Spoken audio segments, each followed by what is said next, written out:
Leroy Veloz, we know you as someone who has worked a lot with Comunidad and Gaonkari records. If someone wants to trace their ancestry in Goa through this route, what would you suggest? Actually, I've not done a lot of work. I just done it as a hobby. Yeah. So probably put in a lot of time in that hobby, and I'm interested in stuff of that sort.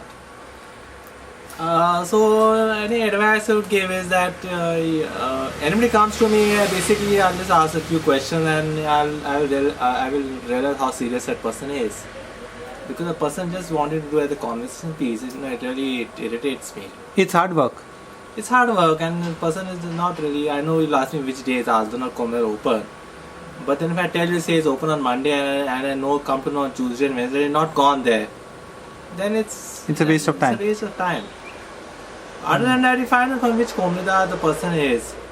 Like for example, even my mother's father's side, I don't know exactly whether he was part of any Comunidad, and one of my regrets is I never asked him. Your maternal grandfather, yeah. Whose surname was? Menezes. So somebody suggested they are from Makasana, Kulachas, and I'm not too sure. Salset, yeah. And my mother doesn't have any brothers, so there's no way I could, So you mean that they have not continued in the Comunidad line? Yeah, I don't know if they are there in the first place. Okay. So I could have asked him, but I had never heard of him also, going and getting his name written. Probably he also was not bothered, or maybe it's not there in any Comunidad, I don't know. So the point you're making is that if someone wants to find their records, they need to visit the particular Comunidad they are from and then try to locate themselves within that Comunidad. Yeah. So how well maintained are these records and how accessible are they? If you go to the Comunidad office now in the Comunidad Moira, there will be only books beyond the 70s. 1970s? Yeah, I would say that. And so if you're looking for something in the 30s, then you'd have to go to the administrator's office in Mapsa. I don't know how helpful they would be. They should be helpful, but I really don't know. Then if you're lucky with the copy in the archives, then there you could get this. But then again, to apply for each page, I know the last time I applied it was 50 rupees. That was a few years back. 50 rupees a page. So and they're not allowing me to take the full book at a time. I was willing to pay for it. Yeah. Because the person who wanted it had sent me the money in advance from abroad. So these are for copies, not to access. Access, you can sit and write.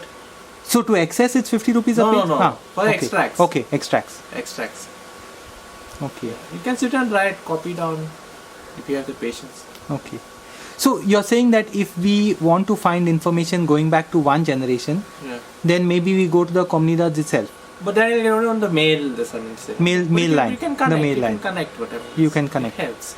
So if supposing now you got one generation, then what? How do you go further back?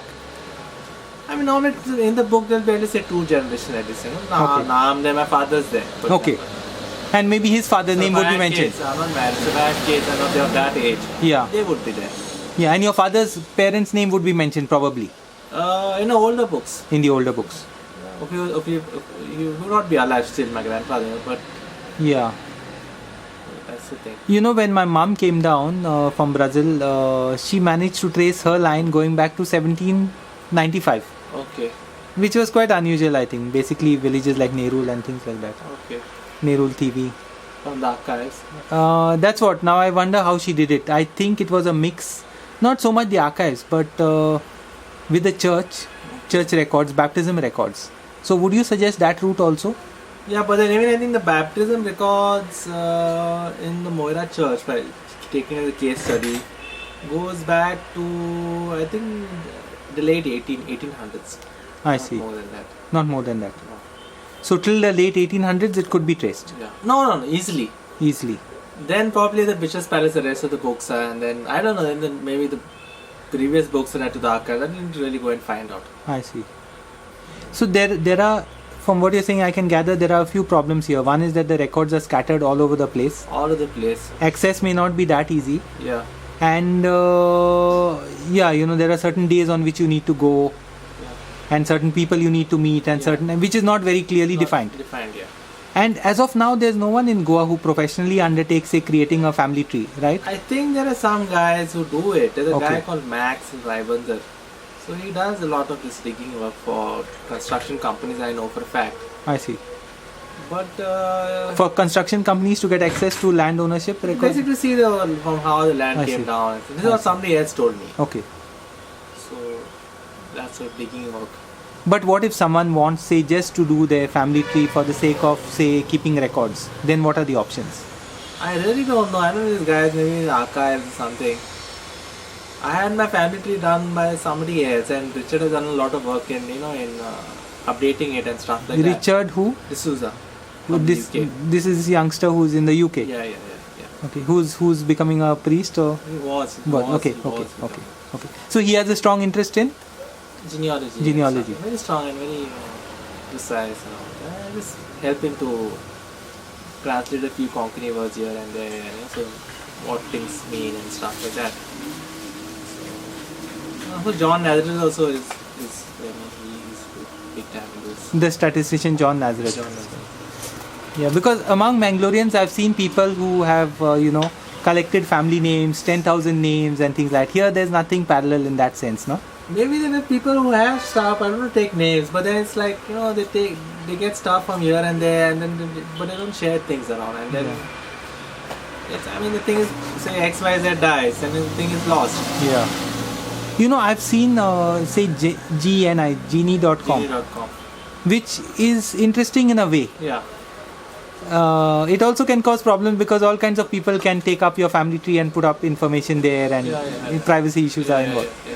Have you used it, and what do you No, think of no, it now? Maybe I've just seen it, but I've not really got down to the brass tacks of updating stuff. Okay. So, in a nutshell, what would you recommend to someone, say an expat searching for their roots in Goa? How to go about it? Step number 1, 2, 3, if there is something like that. Basically, find out in the church the birth records where the person was born, and then the Komunidad, something is there. The village Komunidad. Village Komunidad is registered. But sometimes people send it, like one lady asked me to go to Panjim, the government archives, and she said go and search for this thing and all that for her mother's this birth certificate. So then the guy was very helpful and he searched. Yeah. So then I went back home and then I called. I said, I could not find it.